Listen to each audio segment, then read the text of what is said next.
I am Beth, she, her pronouns from Book Group Services here at Mid-Continent Public Library, and I'll be your staff facilitator today.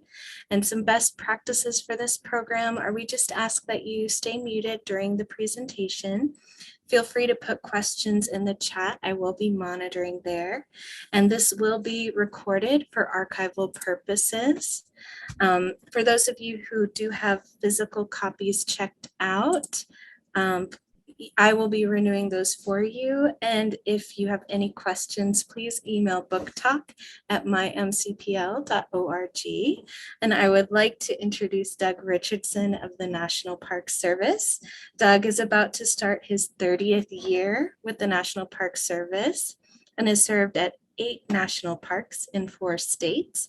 Almost 34 years ago, he decided to study history and history education in college, inspired by the writing of David McCullough. And he has been at the Truman home since January of 2017 and started developing programs with Mid-Continent weeks after his arrival. He and his wife are staunch believers in the public library system. And yes, his wife made him say that last line. So without further ado, take it away, Doug. Thank you, Beth. Hello, everybody. It is an absolute honor and privilege to be with you today. I know that there are many things that you could be doing today, and that you opted to take a few moments and spend it with us is really an honor indeed. My name is Doug Richardson, and I'm the Chief Ranger here at the Truman home and the Truman Farm home. I am speaking to you today from another historic home that we take care of at 216 North Delaware Street in Independence, Missouri, the Noland home.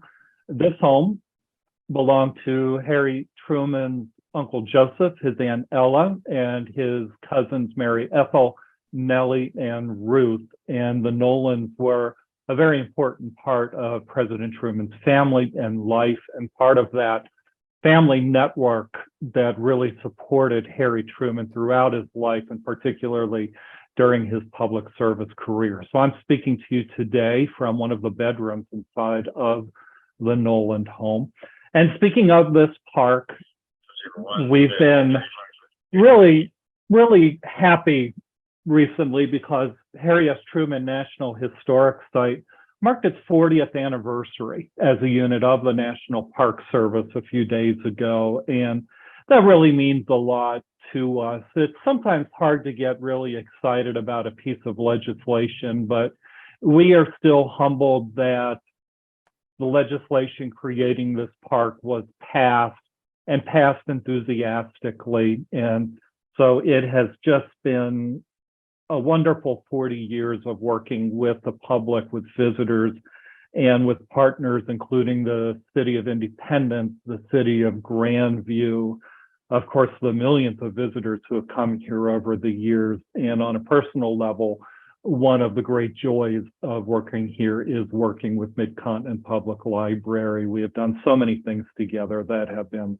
absolutely fun. But I know that it is not necessarily the most fun thing to do, to fill out your IRS 1040 forms every year, but please allow me to say thank you for doing that, because when you do that, that makes everything that we do here at this park possible, everything that I do possible, and at all of the other over 400 national parks across the country. So from all of us, thank you for doing that. So we are going to continue in our journey of a guided tour through David McCullough's book, Truman, published in 1992. And if you're with us for the first time, that's wonderful. We hope that you'll keep coming back as we continue on this journey. What we are doing with this book every month is dissecting the book a couple chapters at a time.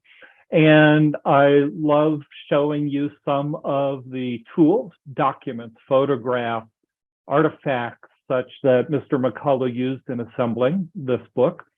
And sometimes I'll be able to share with you some items that have been discovered or cataloged even since Mr. McCullough published his book. The scholarship, the historiography of Harry Truman's story is always evolving, and It's fascinating. And the relevance of Harry Truman's story is absolutely remarkable today. So today, we will be focusing on Senator Truman's second term in the United States Senate. We'll be talking about what was nicknamed the Truman Committee a little bit, but then really emphasizing the 1944 campaign of Franklin Roosevelt and Harry S. Truman. This program today is a little more media and film intensive because we're entering that phase where there is more in the way of visual and recorded history of Harry S. Truman. So I wanted to show you some of my favorite film clips while we are here today.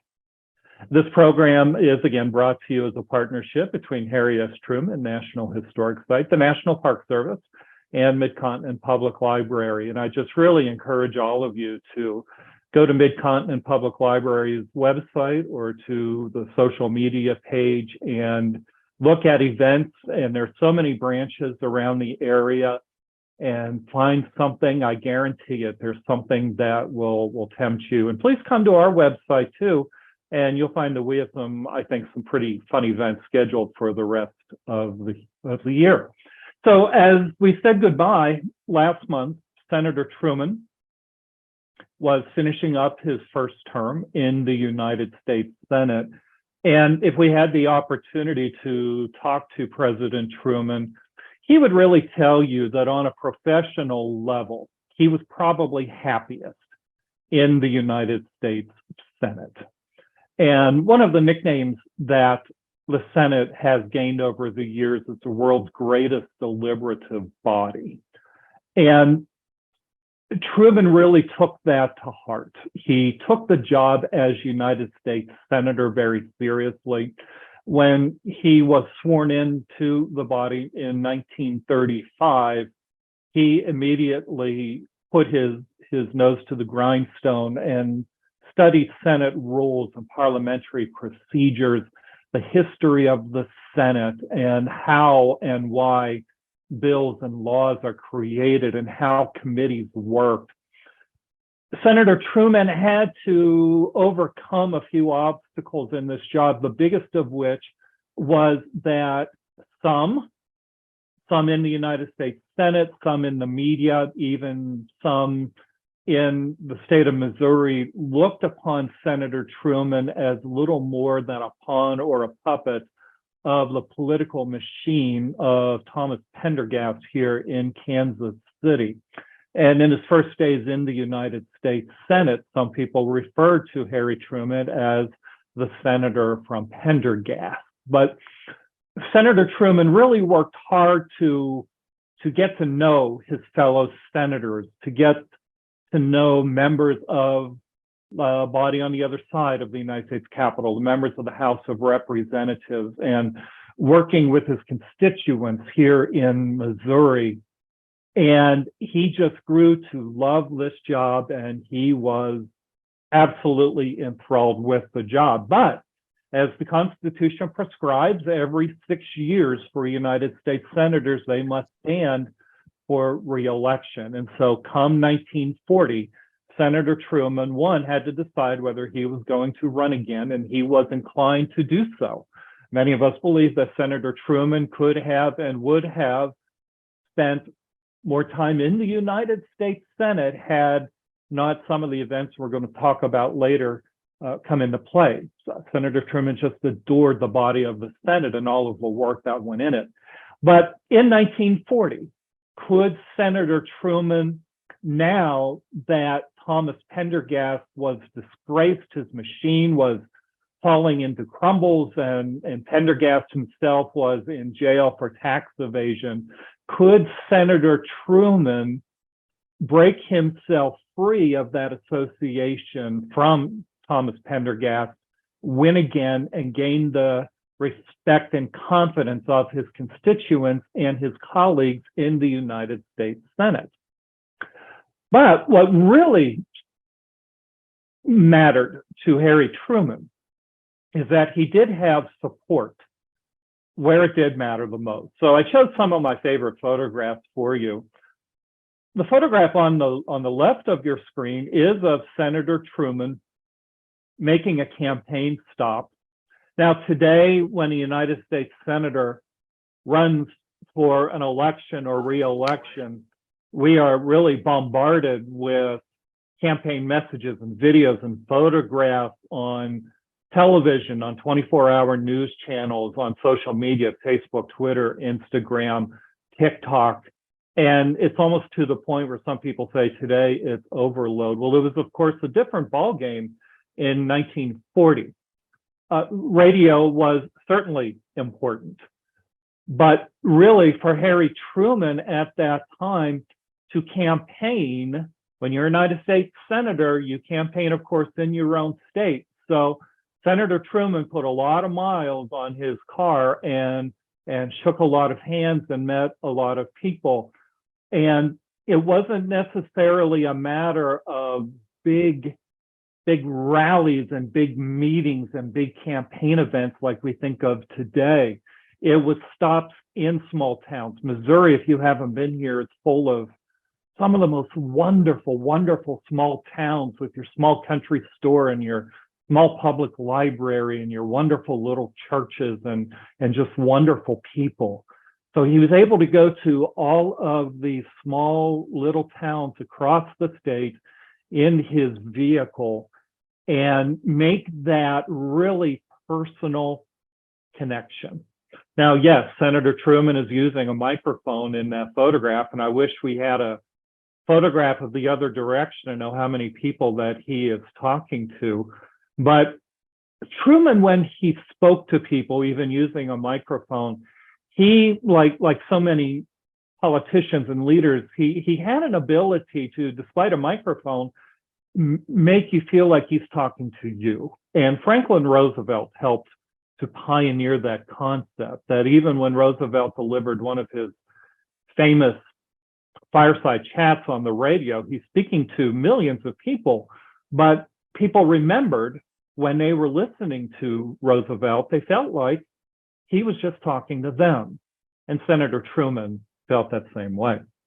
Now, the other photograph is really of his most important campaign support system, that being his family. Bess Wallace Truman really did enjoy the life in Washington, D.C. as the wife of a United States senator. She enjoyed the social life. She had causes that she embarked upon, and she generally and genuinely loved living in Washington, D.C. It wasn't completely challenge-free. I'm going to show you a slide here in a little bit about finances and how the Truman family had to make ends meet on the salary of a United States senator, keeping in mind that they were basically keeping two households afloat and family afloat across the country. But Bess Wallace Truman was very supportive of her husband getting a second term in the United States Senate, as was their beautiful daughter, Margaret, born 1924, who was now a little over 16 years old when Senator Truman was campaigning for his second term. And I just can't overestimate how important family was to him. And when I say family, this goes beyond Mrs. Truman and Margaret Truman. This includes Mrs. Truman's mother, Mrs. Madge Gates Wallace, her three brothers, Fred, George, and Frank, and their wives, Christine, Meg, and Natalie. It includes the Nolan family who lived in this house from which I'm speaking.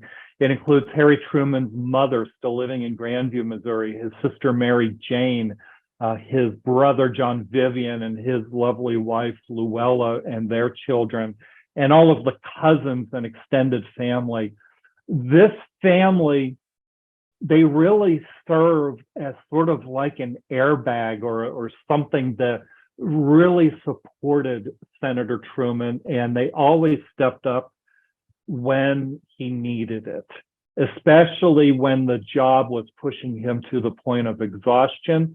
And if you've ever really worked to the point of exhaustion with stress, sometimes that can manifest in physical things too. So this family really, really was an incredible support system for Senator Truman. It wasn't an easy campaign for Senator Truman. This is another one where Can you imagine today, next year is going to be another round of senatorial elections in the United States, for about a third of the United States Senate will be up for re-election, including one seat here in Missouri. Can you imagine a candidate for re-election to the United States Senate not having enough money in the bank and having to sleep in his own car instead of a hotel? I don't think you would hear that very often today, but he did. And his campaign expenses really weren't all that incredible. Now, Harry Truman did win re-election, as you see there on the screen, 930,775 votes, compared to his opponent on the Republican side, 886,376 votes. Now, what I did is I inserted an image from the 1940 Senate campaign showing which counties in Missouri went blue for, we call it today blue, for the Democratic Party, Senator Truman, and what went red for Republican. And you notice there's a little more Republican on there than you would have seen in the 1934 election. And there are possibly a lot of reasons for that. In 1940, there was, among a lot of people, there was Depression fatigue. There was some FDR, Franklin Delano Roosevelt fatigue. There was some New Deal fatigue. And voters, constituents, citizens, after a certain period of time, sometimes they like change. And so you started to see a little bit of a change. But what you do see in Jackson County, which is on the left side, on the west side of the state, and you see towards the middle of the state and then over towards St. Louis, solidly Democratic, and that's really what helped push Harry Truman over the edge to win his election. President Truman and his wife did like life in Washington, D.C. They did move a few times, and they had some nice apartments, and it was sort of challenging. But when it came to living in Washington, D.C., when they were in D.C., they were able to have Mary Margaret attending a school called Gunston Hall, which she did very well at.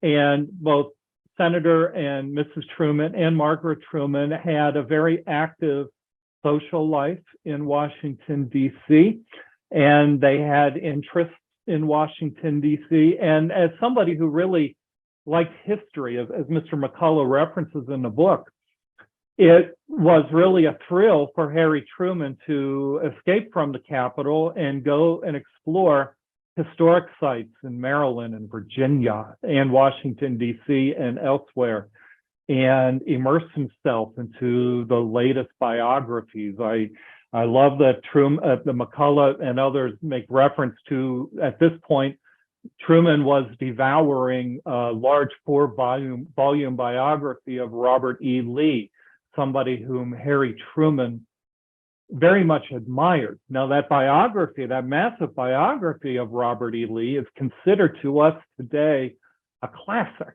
It's a classic of American biographical literature. But in Truman's day, it was new. And so that Truman and so many others got to hear Professor Freeman, Dr. Freeman, talk about Lee in real time. It's something that we wish we could jump back and be part of. I wanted to show you these photographs in particular because you see some of the things that is in the photograph, some of the objects, like some of the dishes and stoneware and such, we actually still have in our museum collection today for the Truman home. And in relatively short order, we're going to be starting the process of designing a new build visitor center and interpretive center for our visitors here. And as we start to develop some exhibits, we want to share more of these special artifacts. And I really would like to include some of these objects that the Trumans had while living in Washington, D.C. They recycled when recycling really wasn't a word yet. So some of their furnishings they took with them apartment to apartment to apartment and continued using for the rest of their lives. I wanted to show you the Truman's finances, a little bit of an insight into them, and I chose 1942. This is Senator Truman, later President Truman's federal tax return for 1942. And when I use the Department of Commerce's adjuster calculator for this. Senator Truman's salary in the United States Senate was $10,000 a year. That's equivalent to $193,225. Today, $193,000, that still sounds like a lot of money, and it is $10,000 in Senator Truman's years. That is very much a lot of money. But he was juggling two houses. He had the homes in Independence, his daughter in Gunston Hall. By this time, they were also financially supporting Mrs. Truman's mother, the lovely Madge Gates Wallace. And also they were the primary support of Senator Truman's mother, still living in Grandview, and also supporting Senator Truman's sister, Mary Jane. So the Trumans on that salary were trying to do a lot. And I think today, if you were to talk to a member of the United States House and the United States Senate, they would tell you that it is sort of the same way today, that they have their homes in their home congressional district or their state, plus they have to have some type of a home in or near Washington, D.C. And for some members of the Congress today, that can still be a challenge. Now, I wanted to share with you, because we are entering that phase where we do have some more in the way of audio or visual, I wanted to share with you a little bit of a film clip.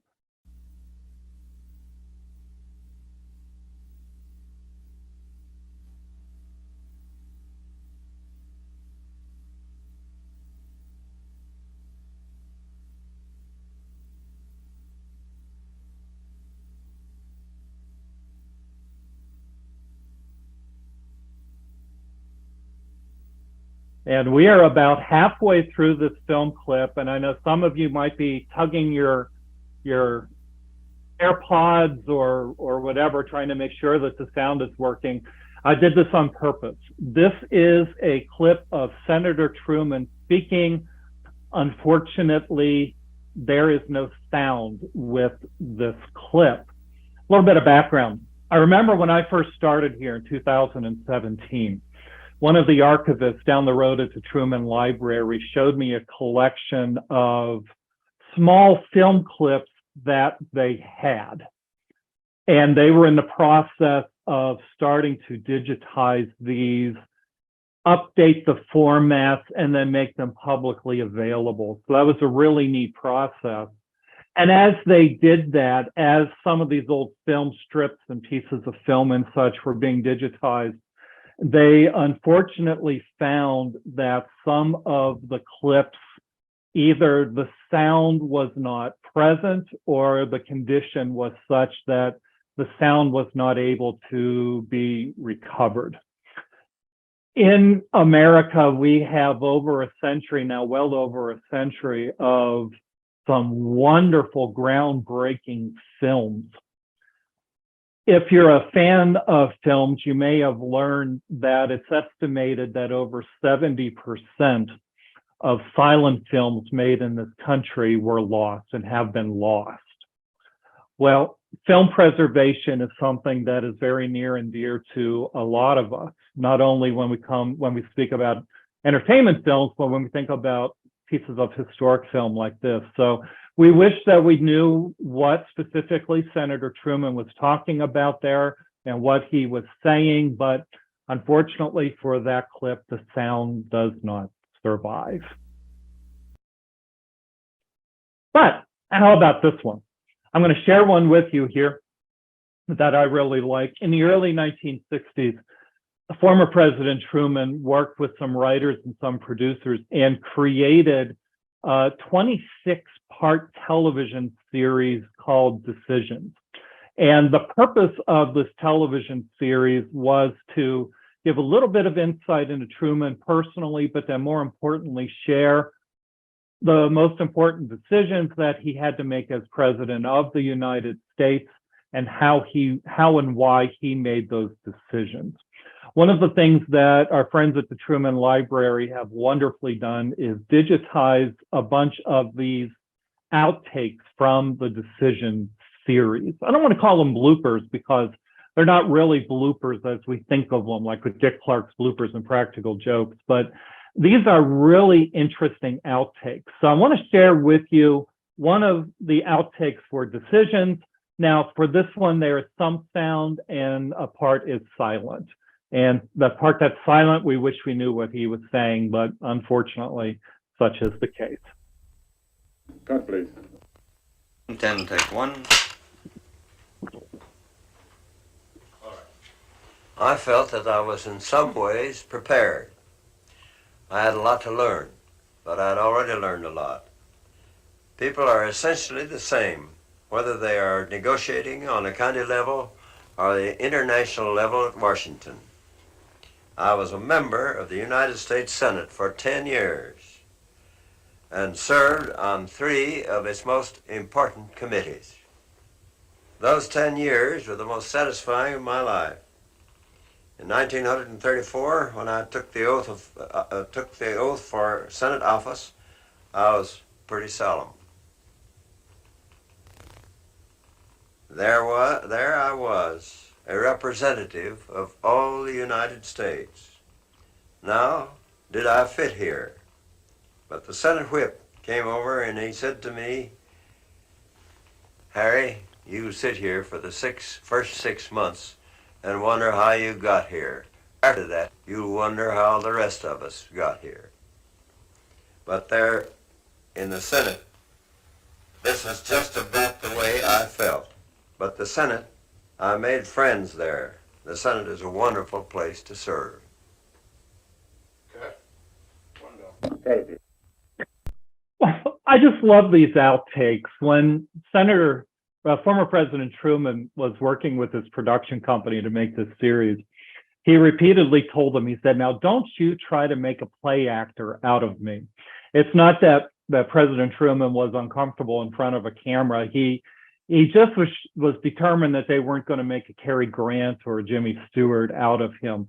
And I love that in these clips, he's always rocking in his chair or moving back and forth. That was very, very typical of him. Now, this entire series, Decisions, survives, and you can go to the Truman Library, to the research room, get a researcher's card, and you can watch them. They are available to you to watch, and they are absolutely wonderful. You could almost call Harry Truman one of our first reality TV stars with that series.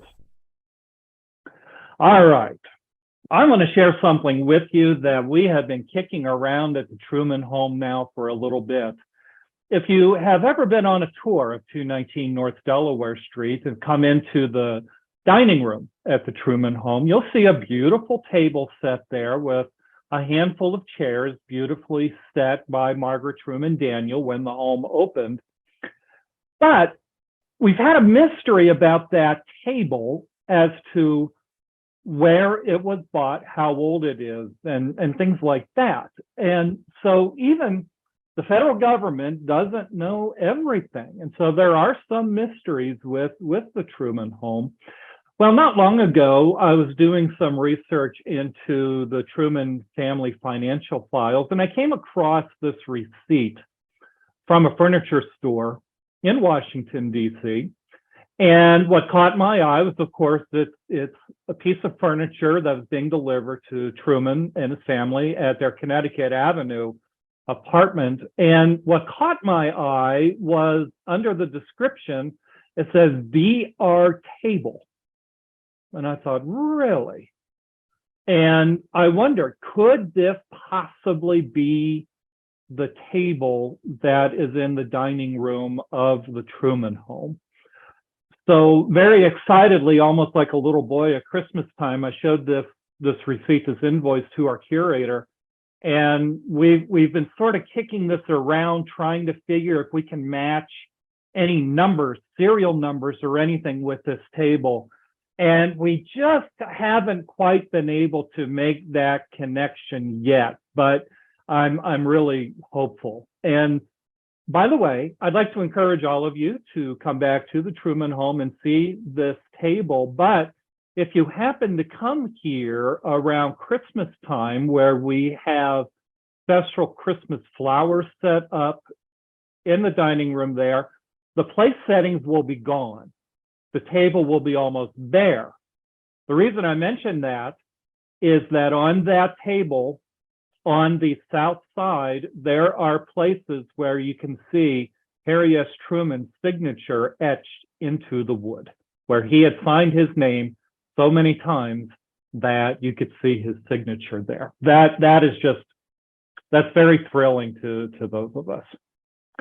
One of the things that Harry Truman continued to do while United States Senator, something that meant very much to him, was continue his membership in the Masons. The Masons, Freemasonry remained a central part of Truman's life. It was part of his spiritual life, his moral and ethical life. And Harry Truman achieved the highest ranking that a Mason could possibly reach in the organization, inspired other Masons. His brother was a Mason. His sister was a member of the Order of the Eastern Star.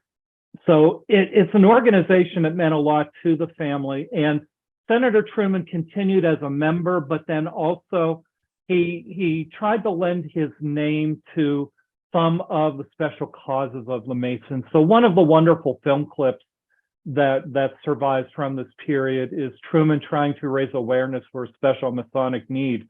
So some of you with us today, you may be associated with the Masons or know somebody who is with the Masons. So I thought I'd like to show those to you today.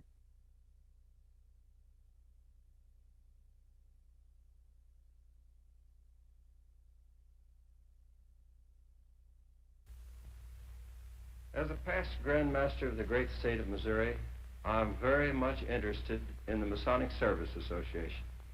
In the last war, we had 49 Grand Lodges trying to do the work of one. In unity is strength. This time, when our boys come marching home victorious, none will look askance and say, where was Freemasonry in this hour of need? Approximately 10% of the boys in the service are Freemasons. Another 15% are close kin of Freemasons. Through the association, Freemasonry is meeting the challenge of their great need. At this very moment, in foxholes and on shipboard, beneath the sea and in the air, countless hands are being clasped in fraternal recognition as brothers find one another in the darkness as well as in the daylight. And countless fathers, bravely wishing Godspeed to their departing sons, are saying, boy, when your hour of darkness and loneliness comes, find a Freemason and tell him you're the son of a Freemason, and you'll find a friend. And through our great association, the flower of Freemasonry is being made to bloom in the rocky soil of war's desolation. And the fruits of Freemasonry are being shared by every boy and girl who wears the uniform. There's nothing for sale in Masonic service centers. Neither mineral nor metal is the price of Freemasonry service to our boys. And yet, our centers are supported without fanfare or public appeal, because in our heart glows the great light of charity, unostentatious but sincere. Each of us giving generously because we have seen the light and heard the cry of the widow's son. And for the rest of his life, Senator and President Truman would be involved with the Masons. And when he died in December of 1972, he was buried with his Masonic apron and a Masonic ring, and Masonic rites were read at his funeral. So it was a central part of his life. And how wonderful that as we embark and talk a little bit about what was called the Truman Committee, I am just over the moon that a new book has just been published on the Truman Committee. I have long felt that one of the great voids in Truman historiography is a good book on Truman's Senate years. And I know that would be a challenge to some researchers because we don't have a whole lot from Senator Truman's first term, but the second term has really so much. This new book is called The Watchdog by Steve Drummond from NPR. He draws a lot from items here at the Truman Library in Independence and papers of the United States Senate and others in the National Archives. I really recommend that if you get a chance to get into a bookstore and grab this book, please do. You can put it on hold here for Mid-Continent Public Library. It's on order. And Mr. Drummond has done some excellent interviews that you can find on YouTube. I just can't give enough thumbs up on this book, and I just really hope that you'll take some time and seek it out. I just want to share a little bit from what Mr. Drummond wrote about the Truman Committee, and I agree with it. He said, in their work, Truman and the committee built a level of public trust and confidence that, compared with the contempt people have for their elected leaders in Washington today, seems unimaginable. Americans read about the senator from Missouri in the paper or heard his voice on the radio and came away believing that here was someone who was looking out for them and for their sons fighting overseas. Thousands of times during the war, those people, for example, George Dye of Brownsville Road in Pittsburgh, Mrs. C. Morelman on Hickman Street in Cincinnati, Ohio, Vivian Barry of East 44th Street in Manhattan, picked up a pencil or a pen or sat down at a typewriter to tell him what they thought. And this is the sentence that I really loved. It was a time, however brief, when Washington worked. So indeed, Senator Truman and his committee, technically the Senate Special Committee to investigate expenditures, they were able to bring a lot of contractors and businesses almost to their knees. And if you read so far in this chapter in McCullough, some organizations like Bethlehem Steel and U.S. Steel, this wasn't the first time that they had been challenged by the United States government. U.S. Steel and Bethlehem Steel's predecessors, the Carnegie Steel Company of Pittsburgh, Pennsylvania, not far from where I grew up, they became targets of investigation even after the Spanish-American War in the late 1890s because of what they thought was flawed steel product that was being supplied for wartime needs. The same thing happened after World War I. And now leading into World War II, some of these companies and these corporations were sort of doing the same thing of sometimes being shady, sometimes just sloppiness with bookkeeping and such. But that Harry Truman and his committee were able to do these investigations across the country, and when a member of Congress like Harry Truman, a member of the Senate, is challenging these people, he is doing so on behalf of the American people. So I wanted to share with you another piece of film from the Decision series. And this one, he talks a little bit about this committee. He never did like having it called the Truman Committee. He preferred that it be referred to as the correct title, but not many people then or today are going to keep going around talking about the Senate Special Committee to investigate blah, blah, blah, blah, blah. So it was known as the Truman Committee.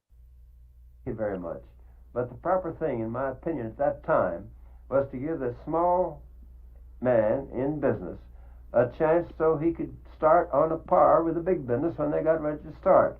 It was not very popular, but it was an effort on the part of the War Production Board and the Federal Reserve Bank to comply with what the Committee on the Investigation of the National Defense Program had to do. I was chairman of that committee, and we investigated everything under the sun. And we finally got to the point where the members of the government, including the President and General Marshall and all the rest of them, had very great confidence in that committee. It got to the point when I first started, the president didn't think it was any good, and he didn't give it any support or any house, whatever. But after we had made 2 or 3 reports, he changed his mind. And he got to the point, so he'd call me up and ask me to come down to the White House, and I'd go down there. And I'd say, Mr. President, what's on your mind? And he'd say, so-and-so over here is upsetting the apple cart. We're trying to do something with him without ourselves upsetting the apple cart. I want you to get after him. Well, I'd usually get after him and we'd straighten him out. He didn't have to do anything, only just have somebody say that good-for-nothing Truman's going to come and investigate you, and then they'd do the right thing. And that's all there was to it.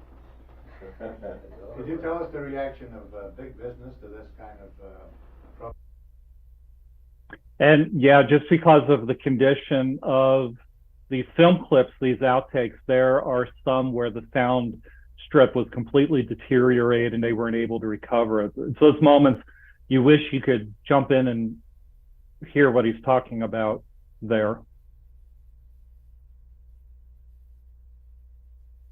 Another one of those examples where don't make a play actor out of me, but when Truman talked about something as passionate as he did here with the Senate Special Committee, I could listen to him for hours with that.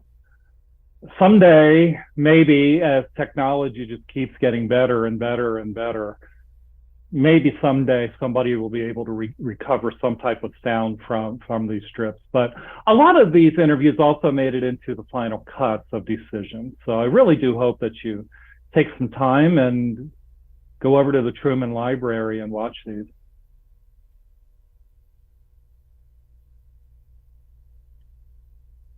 Silent films are wonderful things to behold, but not when they're not intended to be silent films.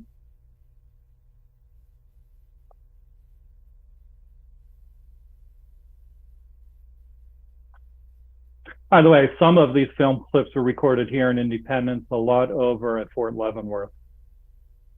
And when he smiles like that, you know that he just told a great story, which makes me regret it all the more that we don't have the sound to it. And yes, the Senate Committee, the Truman Committee, and the Manhattan Project, that has been the subject of a lot of discussion. And if you've been to a movie recently, you've seen a preview for a new film on Robert Oppenheimer that's coming out this summer. So there's going to be a large national discussion again about the Manhattan Project and the atomic bombs. When Senator Truman or a member of the committee started getting wind that a significant amount of money is being spent at any of the Manhattan Project sites, they started to ask some questions, and it's sort of difficult to gauge just how much Senator Truman and his colleagues were able to penetrate the secrecy of the Manhattan Project. It did lead to some tension between Harry Truman and the Secretary of War for Franklin Roosevelt. Many Truman historians really take President Truman at his word that when he or members of the committee went to talk to some of the people working on these sites, they were told, basically, we're not going to tell you anything, but you have to understand that that is in the name of national security, that Senator Truman replied basically as general as, okay, that's all I need to know, and didn't penetrate any further. And even though we now know that there were a few embedded spies into the Manhattan Project, spying on behalf of Russia, we also know that the overwhelming majority of people who worked at these Manhattan Project sites took what they saw on this board there, what you see here, what you do here, what you hear here, when you leave here, let it stay here. They took that to heart.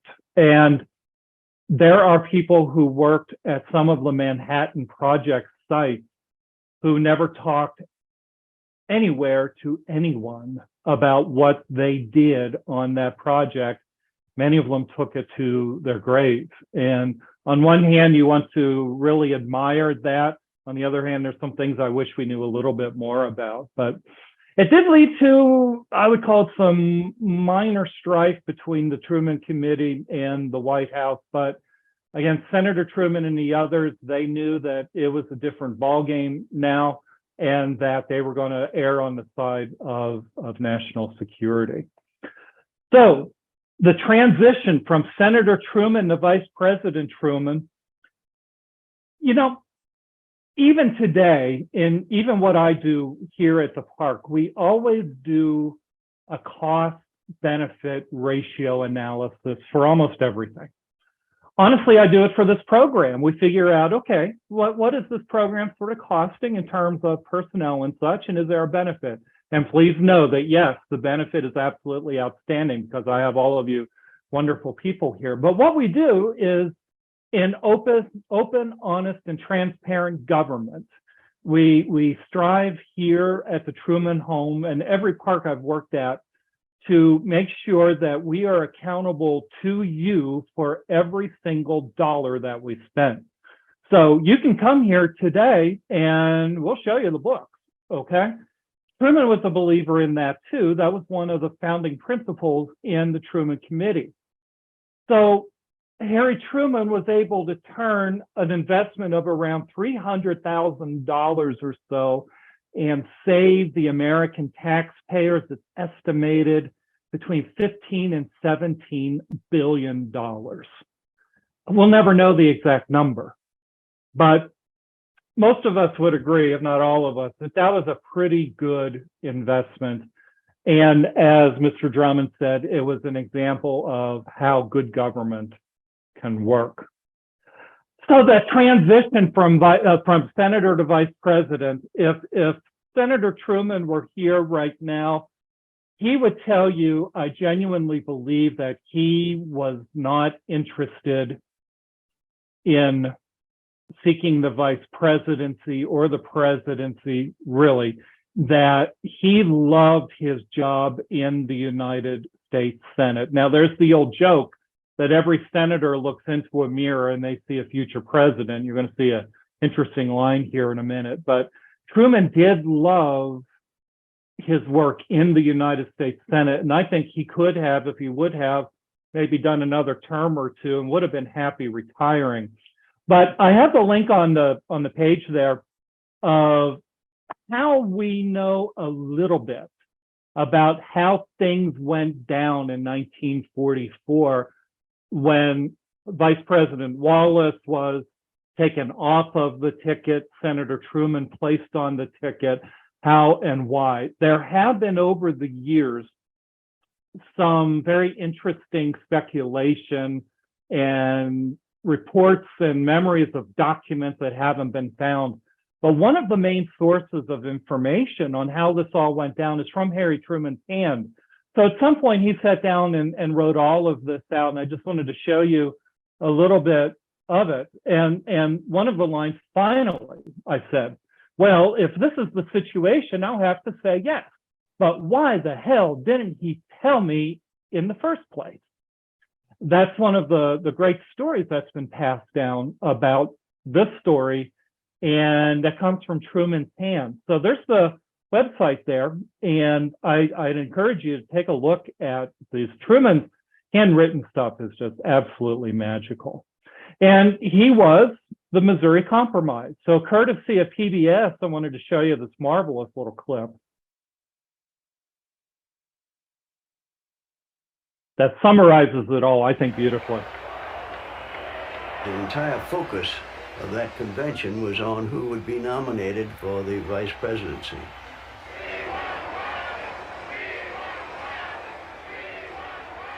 The current vice president, Henry Wallace, was the man to beat. A champion of civil rights and labor, he was immensely popular with liberals, but conservative Democrats opposed him. Many of them turned to Jimmy Burns from South Carolina, a former senator and Supreme Court justice. An avowed segregationist, he was unacceptable to liberals.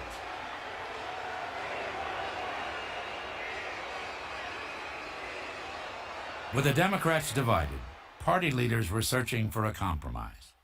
Party Chairman Bob Hannigan wanted neither Wallace nor Burns. My father and the other political advisors felt that Jimmy Burns would be a liability to the ticket. Southerners were a drawback at that time. Labor was not particularly fond of him, and my father was very concerned about Wallace as a possible president. He felt that he was sort of flaky, and from a politician's standpoint, my father couldn't control him. So my father felt that Truman would be somewhat blameless, that he would have no real drawbacks. So he emerges as a compromise candidate, the Missouri Compromise, some people say. He has conservative friends, Southerners like him, but he's been a good New Dealer. He's got labor union contacts. He emerges as the person everyone can agree on. It was simply actually a dipping into almost the bottom of the barrel, you could almost say, to appoint as vice president and to select as vice president on the ticket a man who didn't have anything against him.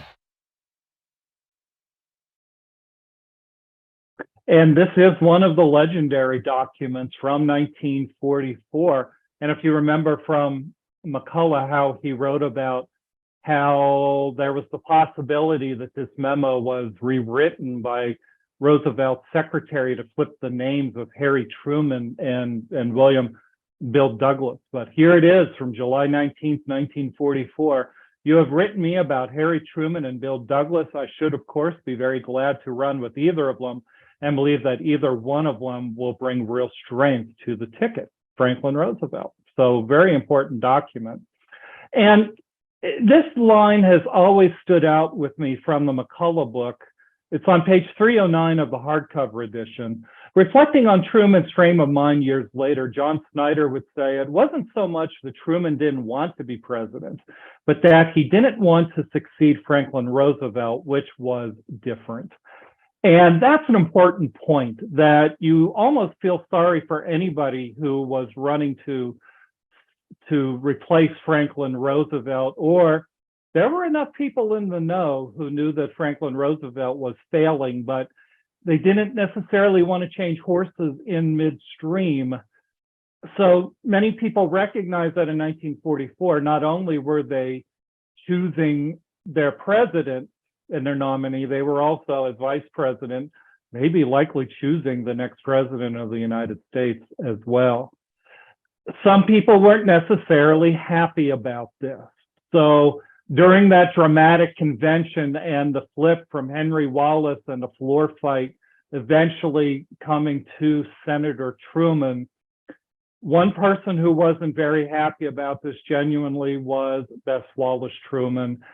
And a lot of it was because even as the wife of a United States senator, she was able to maintain some type of a normal life and maintain a zone of privacy. And if her husband were to be elevated to the vice presidency, that shield of privacy would start to fall apart. There were also some parts of the family story that we think that she was worried that reporters would find. For example, the unfortunate death by suicide of Bess Wallace Truman's father, David Willock Wallace, back in 1903. That story was kept within the family and the community.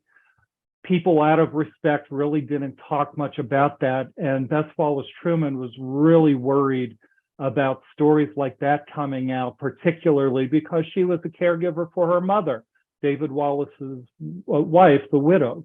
So yes, are we going to have to go through this for the rest of our lives? August 18th, 1944, the candidate, vice presidential candidate, the nominee now, Harry Truman, meeting with Franklin Roosevelt. On one hand, Truman said later that Roosevelt was looking good. On the other hand, yeah, his hands were shaking and he talks with considerable difficulty. And the story that has been passed down is that as they were having this PR luncheon here, that as Roosevelt was handling his cutlery or trying to pour cream into his coffee that he got more cream into the saucer than into the cup. One thing that Harry Truman says at the beginning of his memoirs in 1955, he says that when they were talking about campaign strategy, not to campaign by air, do it by train, do it by ground, because one of us has to be alive. Now, that's constitutionally true, that as if you're a fan of the West Wing, Vice President Hoynes says, you know, my constitutional duty is to have a pulse. Well, in a way that's true in presiding of the Senate, but there were enough people who knew that there was something wrong with Roosevelt. Not necessarily the mind, but that the body was failing. Was it a landslide or was it a close win for Harry Truman and Franklin Delano Roosevelt? When you look at the electoral count vote, it's a blowout. It's a blowout. But as we learned back in 2016 and back in 2000, and even the reality was true in 2020, in the 1944 election, it did really come down to the Electoral College. And really, this election in 1944 came down to, a lot of us think, a little under 100,000 votes that could have and would have flipped enough states to Governor Dewey to give Dewey the win. So it really did come down to the Electoral College. It looks big on paper, but the reality is that it was really, really close. Governor Dewey lost his home state of New York, but that was one of the states where a few thousand votes may have made the difference. But Truman and FDR did win. Truman did win. FDR and Truman did win Missouri in 1944. I wanted to show you this map.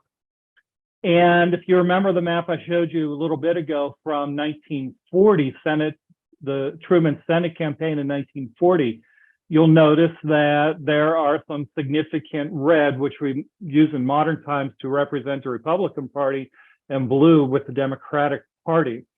So Truman, as being the Missouri Compromise, really did help FDR carry Missouri in 1944. It's hard to tell what would have happened had Wallace or Douglas or any of the other candidates.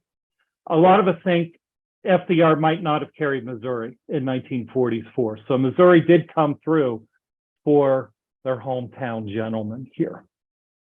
And so here we have Inauguration Day 1945. Roosevelt's fourth inauguration on January 20th of 1945 was held in the White House. That was sort of a departure as opposed to having the inauguration at the Capitol. Most books will tell you that that was one because of wartime measures, but then also for Franklin Roosevelt's health, that it was strenuous. You know, January 20th is rarely the best day. I went to one inauguration in 2009 and it was just, in a way, it's very miserable because it was very cold. It was sunny, but it was cold. Well, here you have the first four-time president of the United States and his new vice president from Missouri. And it's one of those moments where you wish you could jump into the picture and talk to the new vice president.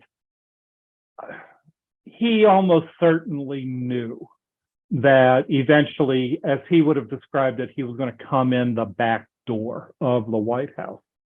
A few weeks before Inauguration Day, Bess Wallace Truman wrote to Mrs. Noland here at the home that he had just sat by Roosevelt and that he looked fine, and saying that he's a little bit deaf. And Mrs. Truman said, well, so am I a little bit. So, but she didn't think too much of it and didn't think that that was going to affect him at all. but there were some people who just knew that really the clock was running out. So I invite you to join us next month on Thursday, July 6, 2023 at 2 p.m. to hear this particular story behind this photograph. This is one of the most famous photographs of Harry Truman. It's on social media world. It's one of the most liked and discussed.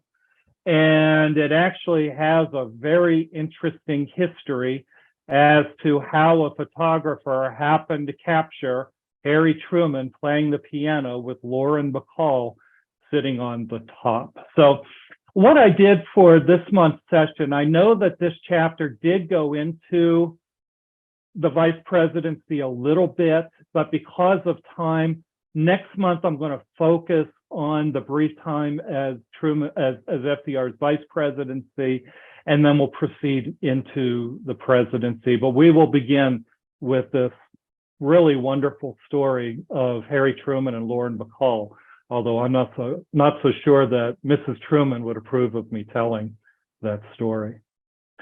I'd like to invite you that if there is anything from this presentation, any of the documents or the photographs that you would like, they belong to you, my friends. They belong to the American people.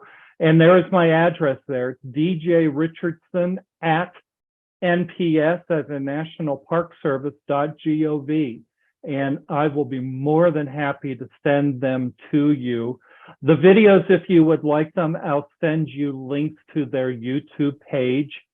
The Truman Library has done a wonderful job at digitizing these things and making them available on the YouTube page. So Beth, how are we doing? I know I'm a few minutes over. Do we have any questions, I hope? Yeah, brilliant. I was going to say, if you'd like to unmute, if you have questions, you're welcome to jump in. If you need to sign off, we appreciate you coming out today, and we'll see you next month. But I'll open the floor if anyone has questions. There's a great one from Toby and Denise. This is something I never thought about. Why not get somebody that can read lip and let us know that way? That is a great idea. I never thought of that. We here at the park, we do have contacts for if we ever need a sign language interpreter and such, and I do know that they have some who do lip reading, and I never thought of that. Thank you for that. I never thought of that. Great idea. Great idea.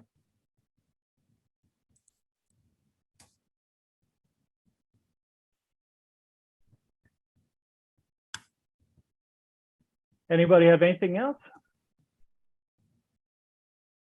I just can't thank you enough for being here. Beth, thank you for letting me in the park do this. Oh. We just enjoy this so much. His is an incredible story to tell, whether we're talking about his youth, his farm life, his military life, his public service life. It's a rewarding story to tell, and nothing makes us happier than when folks are willing to jump on and learn a little bit more about them. So thank you for the opportunity, Beth and Mid-Continent. No, we appreciate, I always learn so much from you, Doug, and I just so appreciate you sharing the wealth of knowledge that just is you. So, and like he said, our next session will be Thursday, July 6th at 2 p.m. via Zoom. And then the video link for the YouTube channel will be live next week, and I'll send that out as well. So if you have questions, please feel free to email booktalk@mymcpl.org. And we so appreciate you all joining us. Looks like probably no questions. Okay. Anything further from anyone, you're welcome to sign into the chat or unmute. Otherwise, thank you all so much. Have a wonderful day, everybody. Be safe and be happy. And hey, vote Truman, okay? Vote for Harry Truman if you can.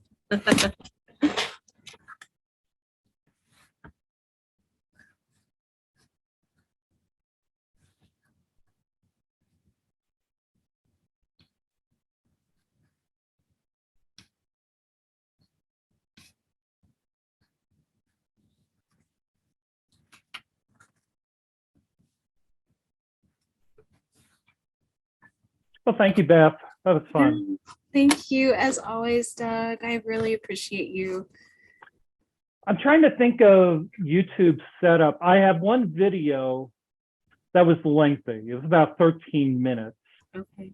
If I sent you the link, would you be able to embed that or into that? Yeah, I think Okay. I could share that out in the email. So yeah, send that to me, and I'll see if I can get that sent with when I send out the video for the YouTube. I'll just include that as well. Wonderful. And it's a wonderful silent piece, and it shows Truman kicking off his campaign in Lamar, and some neat film footage here at the home and the 44 campaign. It was long, and I was running long, but I'd really like people to see it. So I would love that. And I yeah. loved the videos that you had today. That was so enjoyable. No, we're very blessed, and then with all the digitation they've done over there, it's just wonderful. Yeah. Oh no, I really appreciate it. And I love the teaser. That was excellent. Leave us hanging with that photo. I love it. Yeah, it's a great story. Like I said, Mrs. Truman might not appreciate it, but we won't tell her. yeah, she's looking at me here in the office, and I'm not so sure she's happy, but it happened, so we'll tell the story. All right. Thank you, Beth. Well, thank you, everyone. I'll go ahead and sign us all off. My best to everybody at headquarters. Yes, you as well. All right. Bye-bye.